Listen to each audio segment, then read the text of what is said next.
We have this rather peculiar idea in our culture that helping others is always the right thing to do. We've been taught from childhood that to be a good person, a spiritual person, a loving person, you must always say yes. You must always give. You must always be available. And if you hesitate, if you pause, if you dare to set a boundary, well, then something must be wrong with you. You must be selfish. You must be unkind. But what if I told you that this entire notion is backwards? What if the compulsive need to help everyone, to fix everyone, to rescue everyone, is not actually love at all, but a form of interference, a way of disrupting the very lessons that life is trying to teach? Think about it. When you continually rescue someone from the consequences of their own actions, what are you really doing? You are not helping them. You are keeping them trapped. You are preventing them from learning. You are standing between them and the wisdom that only comes through experience. Now, I'm not suggesting we become cold or indifferent. That would be another extreme, wouldn't it? The question is not whether we should care. The question is how we care. And more importantly, who we choose to pour our energy into. Because you see, there are certain types of people who will drain you dry. They will take and take and take, and no matter how much you give, it will never be enough. And the tragedy is not that they are taking. The tragedy is that you are preventing them from growing. Let me share with you 7 types of people that you must learn to recognize. Not so that you can judge them or condemn them, but so that you can protect your own energy and allow them to face the very experiences they need to wake up. Number 1, the chronically lazy. There is a difference, you see, between someone who is struggling and someone who has simply given up. The person who is struggling will take your help and use it as a stepping stone.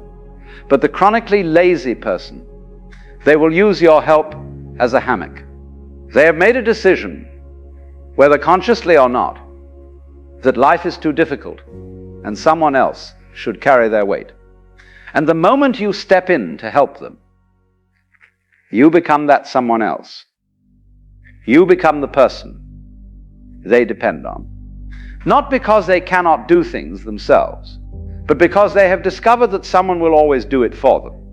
Now watch what happens in nature. A bird does not bring food to a chick that refuses to open its mouth. A tree does not continue to nourish a branch that bears no fruit. Nature is very clear about this.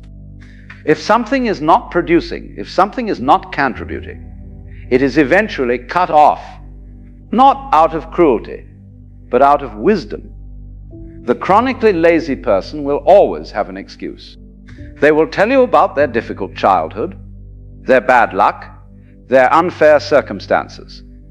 And some of this may be true. But here is the question you must ask. What are they doing about it right now? Are they taking any steps, however small, to change their situation? Or are they simply waiting for someone to come along and fix it for them? When you help someone who refuses to help themselves, you rob them of something precious. You rob them of the satisfaction of their own accomplishment. You rob them of the strength that comes from overcoming difficulty. You rob them of the very thing they need most, which is the discovery that they are capable. Some of you have been carrying people for years. You pay their bills, you solve their problems, you clean up their messes. And every time you do it, you tell yourself you are being kind. But what if your kindness is actually keeping them weak? What if your help is the very thing preventing them from standing on their own feet? The lazy person needs to feel hunger. They need to feel discomfort. They need to experience the natural consequences of their choices.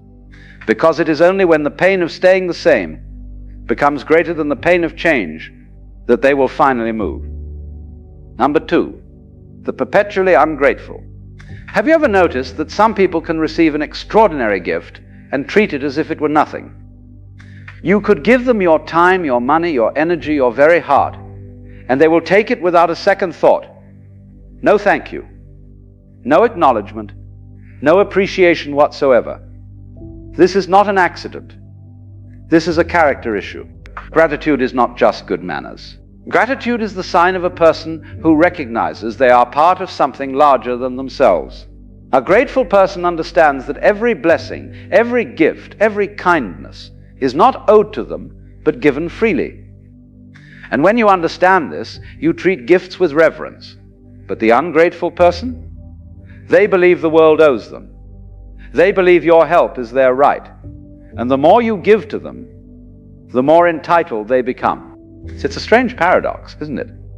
The more you pour into them, the less they appreciate it. I once knew a man who helped a friend pay his rent for 6 months straight. Month after month, he sacrificed his own comfort to make sure this friend had a roof over his head. And do you know how the friend responded? He complained. He complained that the apartment was too small. He complained that the neighborhood was not nice enough. He complained that he had to live this way while others had more. Not once did he say thank you. Not once did he acknowledge the sacrifice. And when the 6 months ended and the man could no longer help, do you know what happened? The friend became angry. He felt betrayed, as if the help he received was not a gift, but a debt that was now being unfairly called in. This is the nature of the ungrateful. They do not see kindness. They see weakness. They do not see generosity. They see opportunity, and they will take and take and take until there is nothing left of you. When you help an ungrateful person, you are not sowing seeds. You are throwing them into a bottomless pit.